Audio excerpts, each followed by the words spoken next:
Steve Wilks, hired as the 49ers defensive coordinator. How do you think about it? I think it's another really good hire. I mean, if there's one thing I won't question Kyle Shanahan on, is his evaluation and hiring of coaches. He's great at it. And I think it might be that he really does empathize with a fellow coach. He sees them as people. With players, sometimes I wonder. When he was going on that list, like, I'm sorry Josh Johnson got a concussion, and I'm sorry that Brock Purdy hurt his arm. It's like, wow, you don't really sound sorry. It kind of sounds like you're talking about players in the Madden game right now. But with coaches, he has a great feel for who's good, and he's been able to identify, novices in Saleh and DeMeco Ryans. Steve Wilks has been around. Steve Wilks beat Kyle Shanahan when he was a head coach. Twice that year, right? Were his only two wins against Kyle? Yeah, twice. Yeah.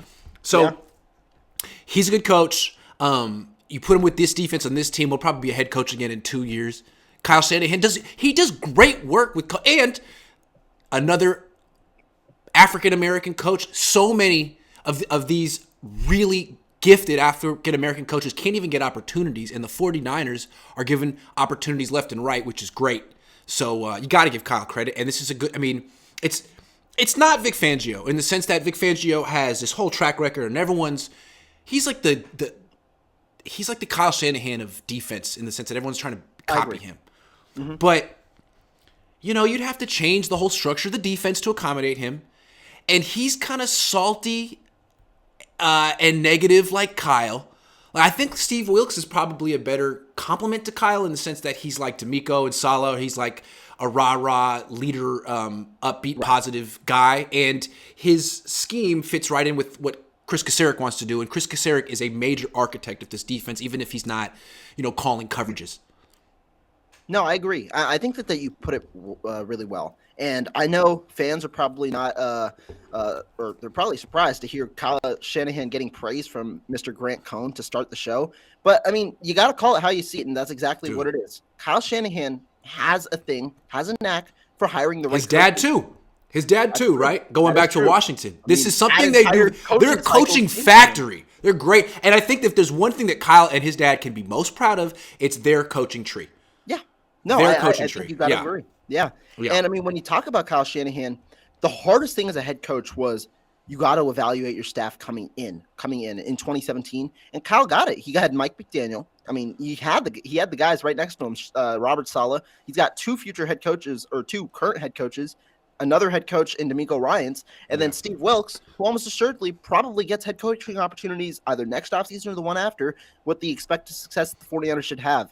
So, to me, it was a good coach. I think he was my number 2 guy. I'm a Vic Fangio guy. I thought Vic Fangio would have been the best hire because of how different his scheme is. Last week, I went in depth about really, it's not just a 3-4 versus 4-3. It's a lot different than that. There's a 4-3 look that Vic Fangio loves to run, a 6-1 look that Vic Fangio loves to run. And it's not only just the fronts. The coverage is the way that he changes post-snap is really second to none. That's how talented Vic Fangio is. And that's why so many different parts of scheme, when you talk about it, are really in other defensive coordinators' playbooks. When you talk about DeMeco Ryans itself, DeMeco Ryans incorporates things that Vic Fangio utilizes as well in terms of the single high coverages and the different looks, the blitzes where you drop the linebacker back into coverage and then blitz off the edge, something like that. And it's a lot of different schematic things that Vic Fangio was good at. But Steve Wilks, the one thing that he has, real quick, that leadership. You talked about it. The leadership is the most important thing. And that's what you got to talk about as defensive coordinator. Steve Wilks, that's the number one thing that he possesses. It's not the scheme. It's actually just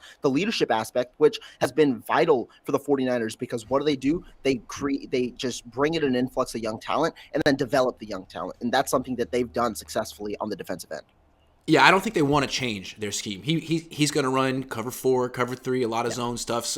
So one more thing that I like, that it's intriguing about Wilks and intriguing about Kyle's last 2 hires, Anthony Lynn before him. Wilks and Lynn are about 10 years older than him.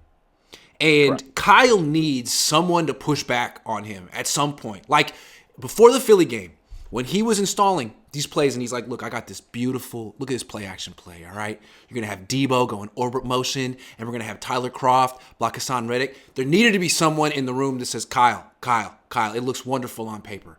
But no, we can't do this. And maybe Steve is that guy. He's been a head coach. Lynn, you have 2 former head coaches on this staff. If Kyle respects him at all, they need to be able to say, Kyle, God love you, I respect you, man. But as a defensive coach, I'm praying you do this. If I were on the other side, I'm praying you do on Reddick. So hopefully Wilks can be that guy in a way that maybe Ryans and Saleh weren't equipped to. I'm fantasizing here. But it could be. And maybe Kyle realizes he needs it, and he's bringing in guys who can challenge him. This is all a fantasy. Maybe Kyle doesn't think that way, but he should.